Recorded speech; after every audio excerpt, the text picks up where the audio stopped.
Let's move. No time to waste. Okay, Steven. So we just spent the day like climbing together. We She's a good teacher. walked around Balboa Park and we had a meal together. Now we're just chilling at a park. Chilling at a park. We had so many good conversations that like unfortunately can't be replicated. I know we should have just filmed like the whole time. I know.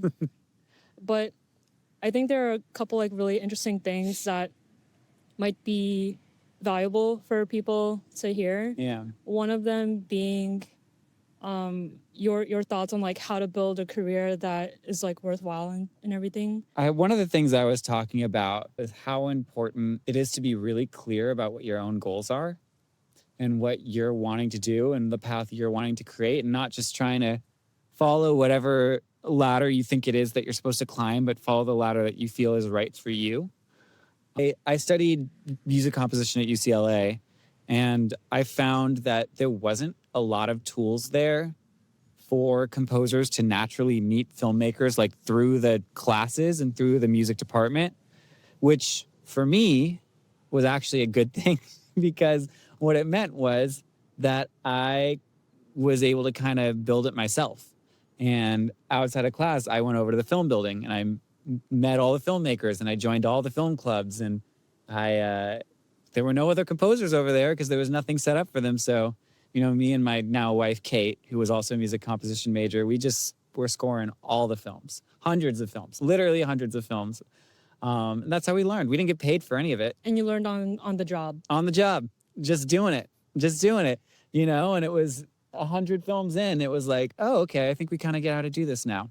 But there, you know, the thing about film music is like, there's no right way to do it. You know, I mean, like you can find plenty of tutorials online on like building template sessions or not. I don't use templates, by the way. Me neither. Yeah, I don't like it. I don't like having like these are your designated instruments and your family. I like starting with a blank session. There's no expectations right now. I'll only add make whatever. templates if like specifically for a project I know what worked for this cue will work for Yeah. the cue, and I want the same exact. Totally. So, yeah, then I'll just make it. Yeah, like if you know you want the same. But honestly, I think like I try to not use too many instruments in a session anyways.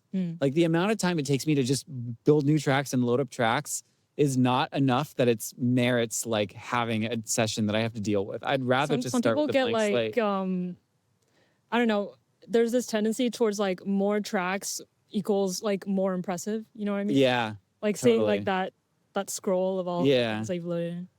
But yeah, sometimes less is more. I constantly get the note from directors, can you make it simpler? I don't know if I've ever gotten the note from a director, can you make it more complicated? Or can you make it bigger? So yeah. It's always scaling down is what I need to do. So yeah. It always. And it makes sense. And they're always right too. Anytime a director gives me, hey, I think there's too much going on or it sounds too big, they're right. I'm wrong. I need to scale down. Like it's going to be better for the film if there's less going on.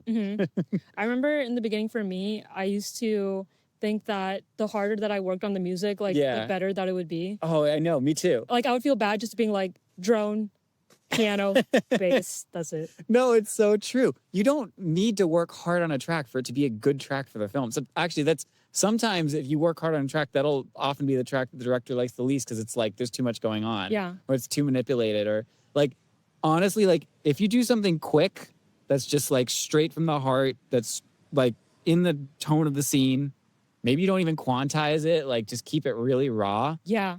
I was just working on a film where the director was like, hey, can you take off the quantization? Which this director actually knew enough about music to tell me that.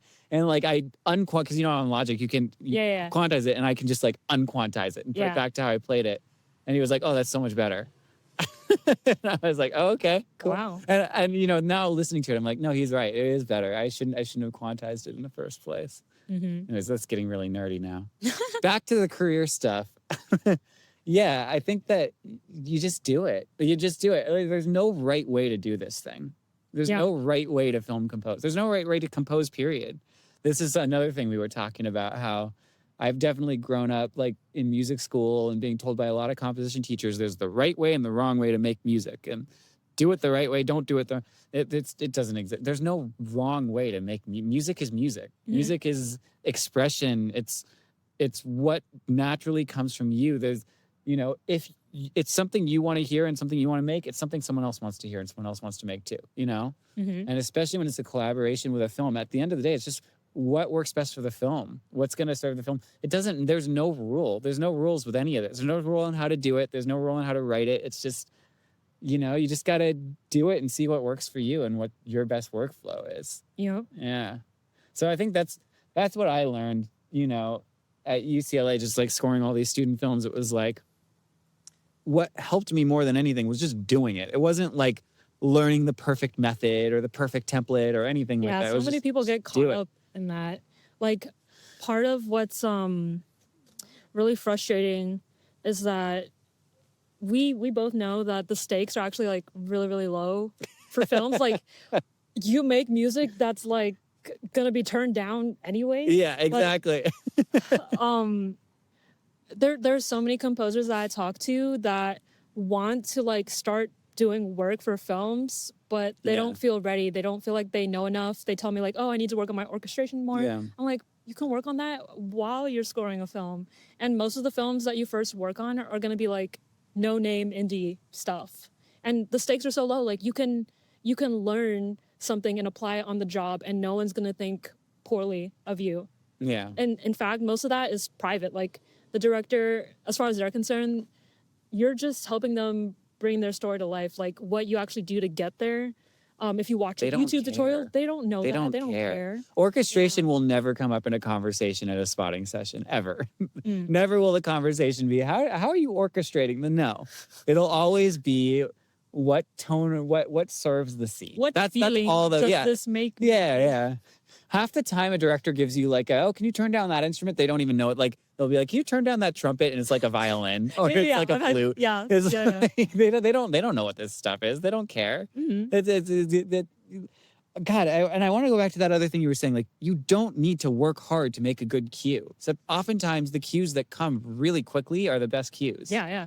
Like, I know that's true for me. If I do something really quick, it just comes immediately, it improvised immediately, and it's like a couple instruments. Oftentimes those are like end up being my favorite cues in the film. I mean, this recent documentary we just worked on together too. Oh yeah. Like, the big note we kept getting from the director was, you could take out more of those. You don't need all those layers. Yeah. And she was right. When we took out more layers, it like sounded better. The interesting thing about that project is that we wrote the music before actually seeing the film. Yeah. Normally, like, there would be like, I guess like a spotting session. You see the film like on your own for the first time, then you like have an idea of like what you want to do. Yeah. But this was like a unique situation where the subject of the documentary is actually a YouTuber. Yeah. And I actually got like really inspired watching her videos. Yeah. And I noticed that she used like this Mellotron kind of sound. Yeah. And I made that part of like the track that we worked on together. Yeah. And there was like a really quirky aspect to her personality that Totally. I wanted to capture in the music. And when the director was telling us about, she's a very like introspective person. Yeah. She's kind of like offbeat, quirky, whimsical. I was like, wow, like the thing that I wrote watching her YouTube videos makes a lot of sense. Makes a lot of sense. So when we put it together, it was like, it fit just like a glove. Yeah. Yeah, we didn't have to do anything for that. And it was the perfect track for the film. So much of composing is like, it is character development. So much of film composing is character development. It's getting in the head of your main character or your side character, whoever. What are they thinking? What are they feeling? How can the music tell you about that? Yeah. I recently did a presentation. My wife, Kate, she works in an elementary school. She teaches music to kids there, and she wanted me to come in and do a film music presentation. So That's I came awesome. in and taught these 4th and 5th graders about film music. And the very first thing I showed all of them, have you ever seen, it's on YouTube, it's someone took the throne scene from Star Wars and took out the music, and it's just the sound effects. And it is the most awkward thing in the world. It is so awkward. It's like nothing happens in that scene. They walk down the aisle, they're given their awards, everyone applauds. That's like 5 minutes of the film, and then it's like end. And without the music, it's like awkward. It feels weird. It feels comedic. It feels uncomfortable. And then you hear Williams' music. It's like, oh no, it's like a ceremony and it's triumphant and it's wonderful. Yeah. But it's like music does so much to tell you what you're supposed to think or feel in a scene. Mm-hmm. And it really makes all the difference. Yeah, it does. When we were working on Small Work, the only revision that we really had to do was that one little note where, main character's feeling anxious. Yeah. And my personal take on it was that it was good on its own, and I didn't need to like reinforce that. Yeah. But at the end of the day, like, director is the one who is like making the calls, and in that moment I was like, you know what, like, just for the sake of trying it, I'll give it a go. I like what you did there. I reused the same like tremolos. I think it added something. Cue. Yeah. And I mean, it was very simple. It wasn't anything that got in the way, or it just added a little extra a lift there. Yeah. And I thought the repetition throughout the score was good, because I also think about, like, if I use this instrument or this motif once, like, can I use it again? Because if it's just a one-time thing, like, I'm probably not going to use it. What do you feel like is the biggest thing you've learned for a composer who's just starting and wants to figure out how to make it? What is the biggest thing they need to know? That's a good question. I guess you should know that a lot of like what you worry about actually doesn't matter, and it's just about collaborating with another storyteller and using your music to, bring the film to life. It's not about where you went to school, your training, how adept you are at Logic Pro. Like, there's a lot of things I don't know about Logic. Me neither. And it's probably going to stay that way, to be honest. Like, if I need to learn how to do something, I'll learn it, Google it, watch a tutorial, and then apply it to the project. YouTube is huge for learning things. Thank goodness for YouTube. But every single one of you out there who wants to do film music and feels like they don't know enough to get started, like, I would challenge that and say that you can actually just open up GarageBand, whatever DAW you have, contact a filmmaker that you really like, and like get on a film like literally next month or something. Like that's really what happened to me. And I tried to like prepare for that. I did rescores on my own. I took private lessons with someone who gave me like footage to score from school.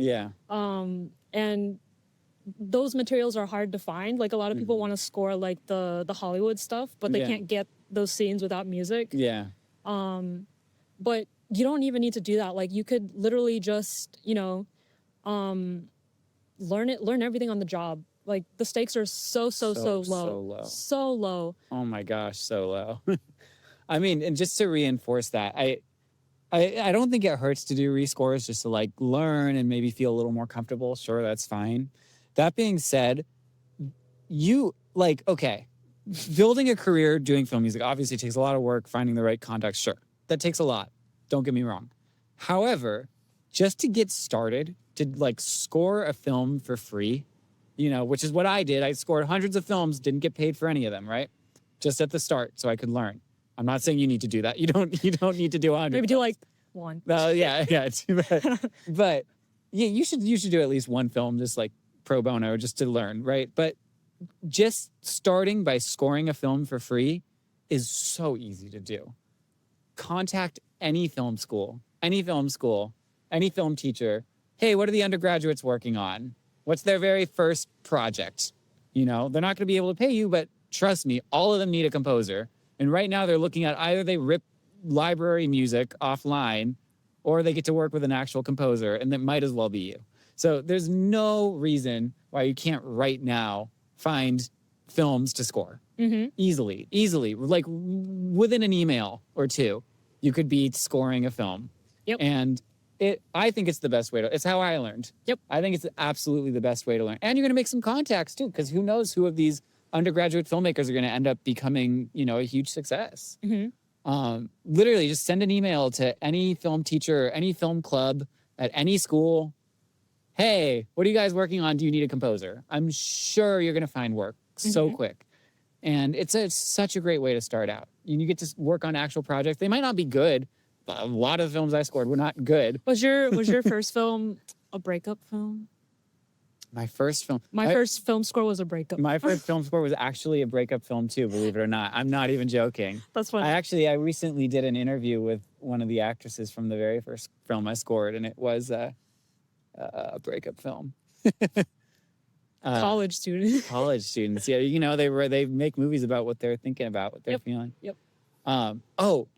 Another thing I want to say, as far as sample libraries, I cannot tell you how much I use Alchemy. Yeah. Stock Logic synths are pretty good.